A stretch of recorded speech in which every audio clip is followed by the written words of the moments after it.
Wonderful listeners, subscribers of to the Accent Radio. Welcome to another interesting and exciting edition of Let's Talk with Accent Litigation. I remain your host, Barrister David Njoko Ono. You know already that this is your favorite show on radio where we discuss prominent and topical issues that concerns our Nigerian society so that we are able to make legal sense out of what is happening and then provide solutions to those problems, legal solutions we mean to those problems. We dissect issues that happens and then see them from the lenses of the law as to what the law says about this.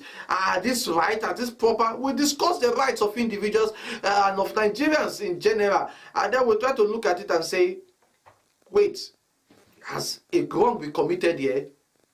Are person's rights being violated? And that person who's ought to take up responsibility, they have refused or reneged in taking up those responsibilities. And then at the end of the day, we chart a way forward. So that's your program on radio that engages in mass public literacy, where we ensure that we teach you the law, we discuss the law in plain language, simple language, so that you will understand, because the law, after all, is not meant for lawyers alone. It is equally meant for you and I. And what are we going to be discussing today? We're going to be discussing the crime of charging fees in dollars in Nigeria. The crime of charging fees in dollars in Nigeria. Remember of recent, there have been free fall of the Nigerian Naira, where the Naira is exchanged as high as 1,300 Naira per dollar as at last week. And even this week, it's still only within that range of 1,300 to 1,350 Naira at the parallel market, while in the official market rate, it's around $900 Naira per dollar. And then we are looking at what are the dynamics, what are these indices that is causing this free fall of the Nigerian Naira, just like rain falling down from the sky. And we found out that experts found out that it is chiefly one of the chief contributors to this is the issue of luxury items in Nigeria being priced in other denominations other than Nigerian Naira. And we decided to look into the law. What does the law says about this? Are people allowed to charge fees on visible and invisible items in dollars? You go to several luxurious shops in Abuja and in Lagos, and then you pick items and you see there the label tagged in dollar rates. You go to some expensive and luxurious hotels, and then their rates is in dollar rate. And of recent, you want to gain admission into some private universities, and then the tuition fee goes as high as $15,000 as tuition fee a year in dollar rates. And then we ask ourselves the question, are we actually in a city in Atlanta or in a city in Texas, or are we still in Nigeria? Will it get to a point where our currency in Nigerian Naira becomes so valued and invaluable that we begin to take sacks of Nigerian Naira just to purchase simple basic items from the market? We pray that it doesn't get to that very point. And it's this background that has led to this conversation of today, which is the crime of charging fees in Nigeria in dollars.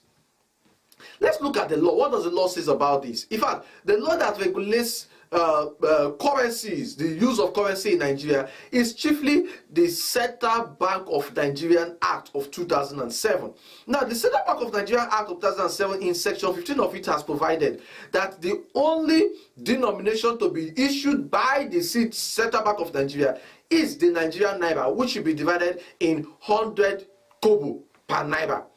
Now, section 17 of the Act that provides that the CBN has the right to determine which currency shall be the legal tender of Nigeria. And it went further to say the legal tender currency to be used as legal tender in Nigeria shall be the Nigerian Naira.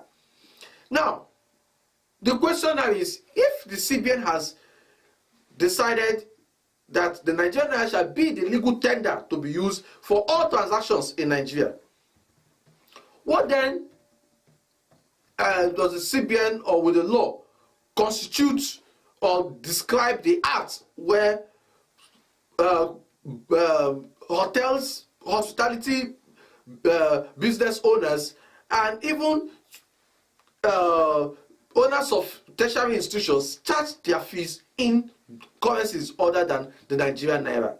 Now, the CBN Act went further to say that anybody who refuses to accept the Nigerian naira as a means of payment for exchange of any goods or service which transaction started and consummated here in Nigeria, then such person is deemed to have committed a crime, and that crime is a crime that attracts the punishment of 6 years imprisonment or a fine of 50,000 naira, or both punishment of 6 years imprisonment and fine of 50,000 naira. We've only had cases where even government-owned institutions of the federal government, agencies of the federal government, like the Nigerian Port Authority and also the Nigerian Maritime Administration and Safety Agency, NEMASA, charges their fees in dollars. Fees like safety, security duties for the NEMASA, fees like freight charges, fees like jetty fees, jetty bets, port duties, all charged in dollars. And when asked why should these charges be made in dollars, why should shippers ask to pay charges in Nigeria in currency other than naira but in dollars, the chairman of the Nigerian Port Authority, Alhaji Mohammed Bello Koko, has this to say, that maritime is an international trade for which deserves international currency like dollars to be used. The question is, are we governed in Nigeria by the Nigerian laws or by the laws of international trade transactions?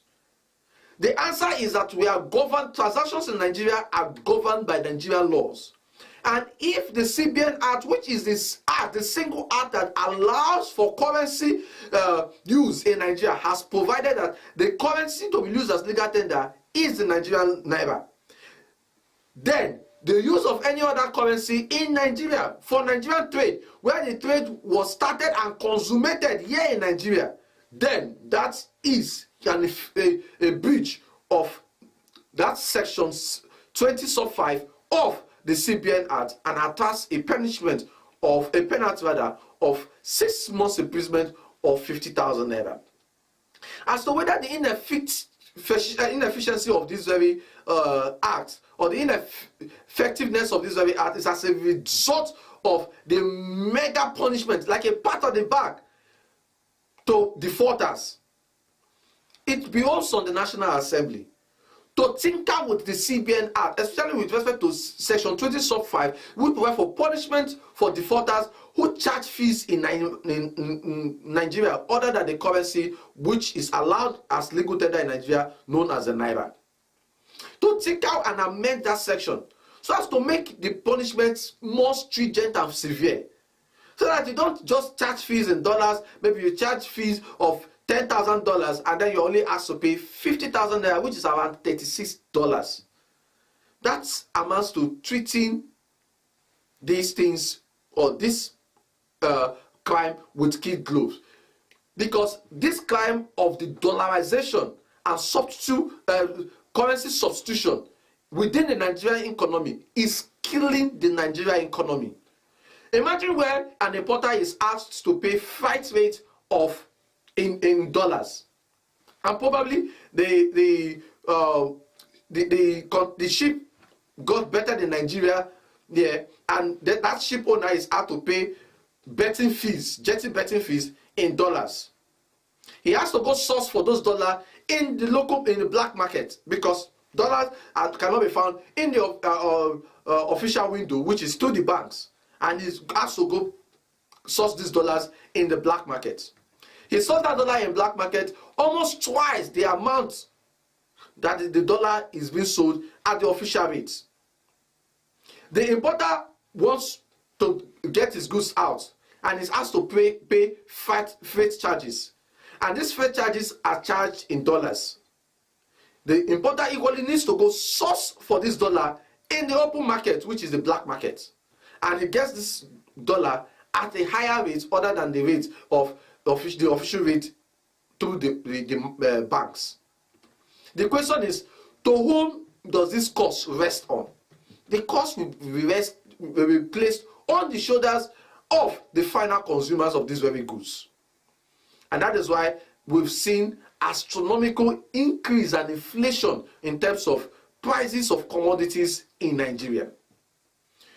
We call on the CBN to wield the big stick, and also the Economic and Financial Crime Commission to take the bull by the horn by enforcing the provisions, the relevant provisions of the CBN Act, arrest and prosecute offenders of these provisions, and then restore hope in the Nigerian economy and stabilize our currency fall. At this junction, we draw an end to today's episode of Let's Talk with Asset Litigation. I believe you've learned one or two with respect to the proper legal tender to be used in Nigeria, and then the crime of charging fees and services rendered in Nigeria in any other currency other than the Nigerian Naira. Please do well to give us your feedback, such questions and suggestions by leaving that suggestions and comments on the comment section of whatever streaming platform you're listening to us from or watching us, and then we will give you prompt response as usual. Do well to join and subscribe to our YouTube channel. Just go on YouTube, type Law Ascent, and then hit the subscription button, hit like this video, hit the notification bell, and then get notified when we upload our daily law tips. Until we see you again next week, same time.